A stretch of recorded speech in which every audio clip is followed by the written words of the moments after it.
हाय। आज मैं आप लोग के लिए जो इससे पहले जो टॉपिक मैंने जिन प्याजे की पढ़ाई थी, तो उसी का मैंने जो 4 अवस्थाएं बताई थी, उसी का आज मैं दूसरा अवस्था बताने वाली हूँ। क्योंकि मैंने पहला अवस्था बता दिया था। मैंने पहला अवस्था बहुत ही अच्छे तरीके से बताया था।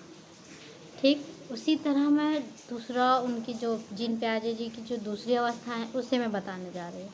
तो प्लीज़ ध्यान से इसे पढ़ें ताकि एग्ज़ाम में कोई प्रॉब्लम ना हो। जो भी मैं बताती हूँ वो बहुत ही इम्पोर्टेंट है, 100% है कि आएगा ही आएगा एग्ज़ाम में।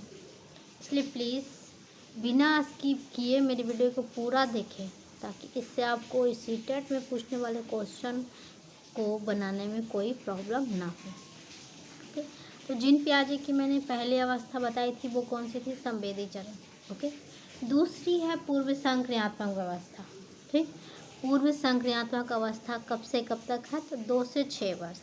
ओके, संवेदी चरण मोटर जो बताए थे मैंने, संवेदी मोटर चरण, जो संवेदी अवस्था भी बोल सकते हैं उसको, वो जन्म से 2 वर्ष तक की थी। ओके, उसके बाद दूसरी अवस्था आती है, वो है पूर्व संक्रियात्मक अवस्था। तो पूर्व संक्रियात्मक अवस्था जो है वो 2 से 6 वर्ष तक को कहते हैं। ओके, उसी प्रकार मैंने संवेदी चरण में भी बताया था कि संवेदी चरण उसमें कितने कितने सब क्या क्या प्रोसेस है, कितने भागों में बटा हुआ है, वो ही मैंने बताया था। उसी प्रकार ये पूर्व संक्रियात्मक अवस्था भी है। इसमें भी बहुत सारी अवस्थाएं हैं जिसे आप याद कीजिए, 100% याद करना ही होगा, क्योंकि बहुत ही इम्पोर्टेंट चैप्टर है जिन प्याजे बायोस्की, उसके बाद कोहलबर। ये 3 जो है बहुत ही इम्पोर्टेंट है, इसलिए मैं ये 3 बहुत ही अच्छे से बताऊंगी, बार बार रिपीट करवाऊंगी, ताकि आपको कहीं भी कोई समस्या ना हो। एग्ज़ाम में 100% एग्ज़ाम में क्वेश्चन आए तो बन जाए। ओके, तो पूर्व संक्रियात्मक अवस्था जो है 2 से 6 वर्ष। ओके, तो 2 से 6 वर्ष में पहला है तार्किक कारण। ओके, तार्किक कारण किस में आते हैं? तो पूर्व संक्रियात्मक अवस्था में आते हैं, जो 2 से 6 वर्ष तक के हैं। मैं बार बार एक ही चीज़ को रिपीट करूँगी ताकि आप भूलने पर भी याद आ जाए, भुला जाए लेकिन फिर भी याद आ जाए, इसलिए मैं बार बार एक ही चीज़ को बोल रही हूँ। ओके, और भाषा का विकास के लिए महत्वपूर्ण चरण यही है, पूर्व संक्रियात्मक अवस्था। ओके, भाषा का विकास के लिए महत्वपूर्ण चरण कौन सा है? तो पूर्व संक्रियात्मक अवस्था।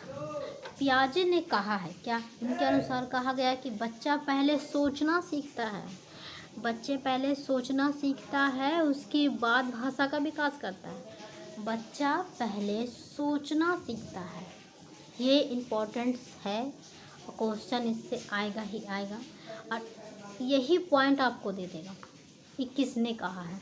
बच्चे पहले सोचना सीखता है, उसके बाद भाषा का विकास करता है, ये पॉइंट, यही क्वेश्चन आपको दे देगा। और ऑप्शन में रहेगा बायोस्की, कोहलबर्ग, जिन पियाजे और जितने भी सिमन फ्रेंड, ये सब हैं, जो भी दे देंगे।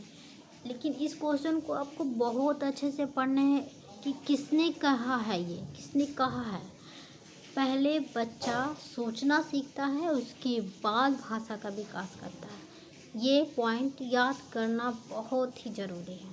ओके, और इसमें एक पॉइंट और है, मानसिक प्रक्रियाएं। पहले बच्चा मानसिक प्रक्रियाएं करते हैं, मानसिक दिमाग से ही कोई काम करते हैं, हाथ पैर से तो उतना काम कर नहीं पाते। ओके, तो ऑपरेशन का अर्थ, इसमें ऑपरेशन दे देगा। ऑपरेशन कौन से संक्रियात्मक अवस्था में आते हैं? तो पूर्व संक्रियात्मक अवस्था में आते हैं। ऑपरेशन का अर्थ होता है मानसिक प्रक्रियाएं। ओके, ओके, और आगे चलते हैं।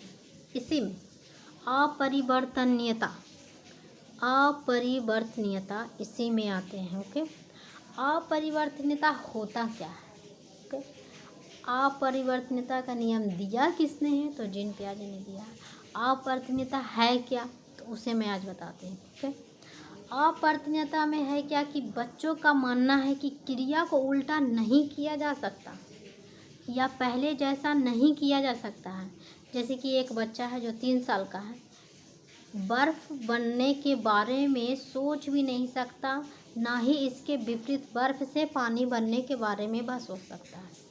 मतलब 3 साल का जो बच्चा है वो क्या चेंजिंग होता है, कैसे होता है, वो उसके बारे में नहीं सोच सकता है। वो कैसे सोचेगा 3 साल का बच्चा?